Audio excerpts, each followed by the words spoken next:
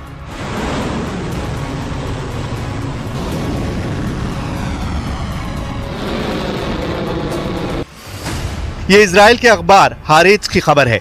Israel के 130 सैनिकों ने लड़ने से इनकार कर दिया है। ये सैनिक चाहते हैं कि इजराइल की सरकार जल्दी से बंधकों की रिहाई को लेकर डील करे।